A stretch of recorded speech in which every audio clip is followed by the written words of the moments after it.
Who here wishes they could play more? Awesome. Okay. Well, let me share with you why I've dedicated my life to building space where creativity, curiosity, and connection thrive by making play the focus. Next slide. Hi, I'm Donavan. I have way too many ideas. I lose interest quickly. I'm easily distracted. I'm impulsive. I struggle with structure. I can't stick to one thing, and I'm too sensitive. Next slide, please. I've also been called a serial entrepreneur, which I don't really like that title. It essentially means I'm unemployed and I failed more times than I probably succeeded. But these are some of the businesses that I've been a part of, and whether they were successes or not, each one taught me valuable lessons and introduced me to some incredible people like Claire. It has also led me to build Pop Collab. Here we connect corporate teams with unforgettable facility day experiences, all led by local facilitators. Some are here today, actually. Next slide, please. I'm also a proud dad to Aubrey and Asher, who are also our Pop Collab Play advisors. And they're a huge inspiration to me. I've been lucky to witness my kids learn and grow through play. And now I get to watch adults do the same at Pop. Next slide, please. So I'm the co-founder of Pop Collab along with my wife, Lindsay. And I believe deeply in the transformative power of play. Pop Collab is essentially a playground for grown-ups. But more importantly than that, it's a revival of play itself. At least it is for me. One of the most powerful things that I've seen is watching creativity come to life in real time, even from those people who say, I'm not that creative. Because creativity isn't just about painting a masterpiece or composing a symphony. It's about sharing ideas and making something new and having fun doing it. Play gives us permission to be present, to experiment, to connect, and to enjoy the moment. At the beginning of this talk, I shared a few messy traits about myself.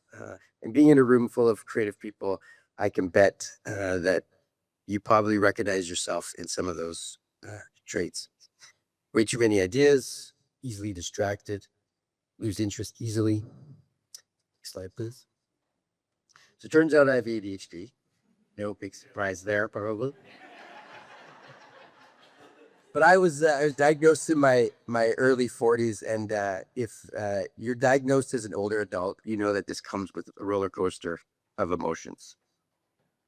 There's relief. Finally, there's an explanation for why I am the way I am. There's also grief. There's regret. There's anger. Could things have been different if I knew earlier? But for me, I think I learned about my ADHD at just the right time. So what made me decide to take this direction in life? Well, it wasn't too long ago. We set out on a family vacation. This was our first real family vacation with the kids. They got to fly on a plane. We got to see the mountains in Alberta. It was a pretty memorable trip, to say the least. And not just because it was our first family trip, but because on this trip, I think I'm having a heart attack. You can laugh. I did it. I didn't embark. Of course, I'm Googling the symptoms before I even tell my wife, and severe back pain, chest tightness. I'm panicking. And so we rushed into the clinic in Banff, and they weren't too concerned, probably because I walked into the clinic. And they also had me sit there for an hour. So if they weren't too concerned, it was a bit of relief for me. But they're really laid back in Alberta or in Banff. So I thought, maybe, who knows, whatever. But turns out it's not a heart attack. Next slide. Yeah, it's shingles. You can laugh. I did a whole podcast so you can laugh. It's okay. But shingles, if you don't know what shingles is, it's really painful. It's come on by stress. It attacks your nervous system, and it's like tears at your soul. It's super painful. And people my age don't usually get shingles. But weirdly enough, getting shingles was probably one of the best things that ever happened to me. Yes. Who's had shingles? Let's start a club.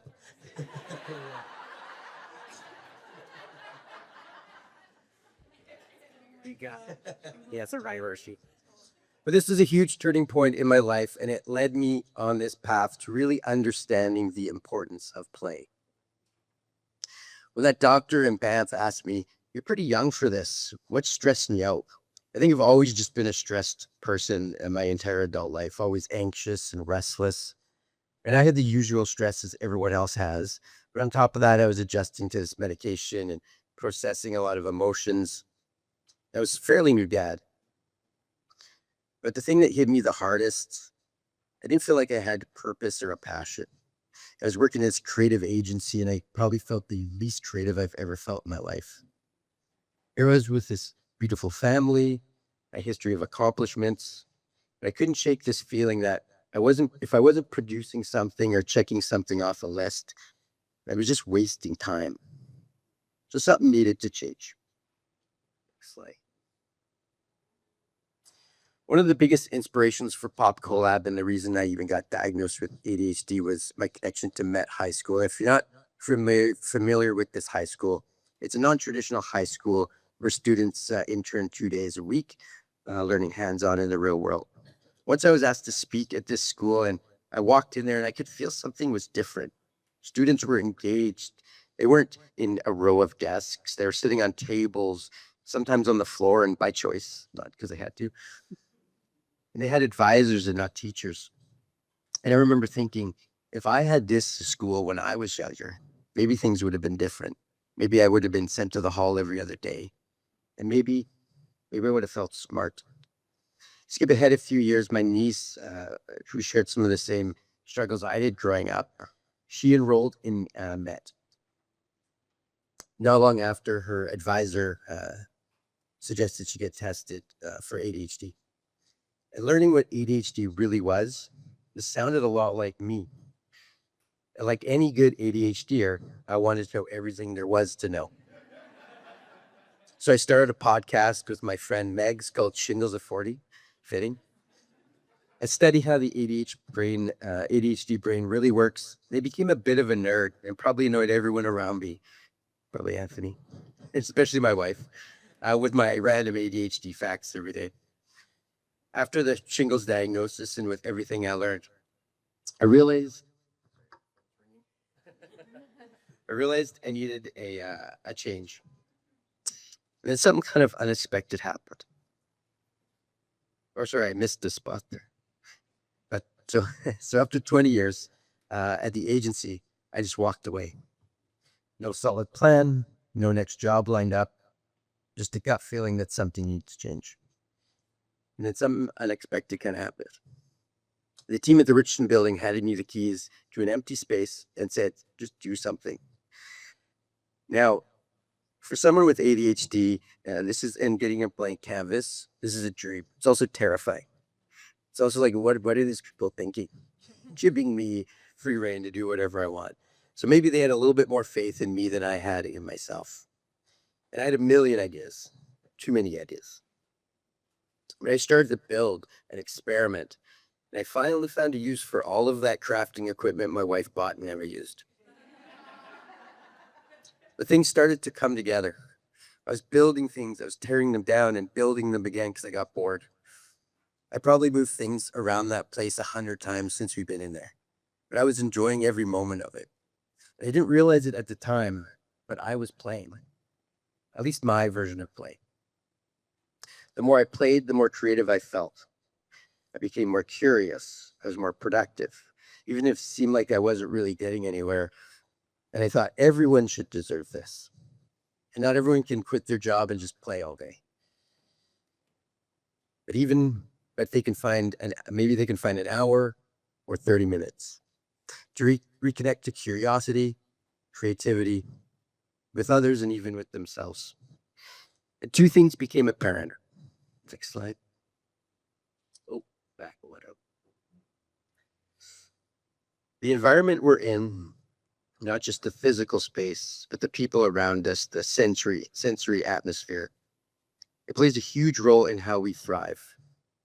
For me, being in the right environment allowed me to be creative again, to connect with people in a way that wasn't just transactional, to be innovative. I wanted to create a space where people truly thrive, where they could be themselves, explore, and express their creativity. And the other thing was understanding myself.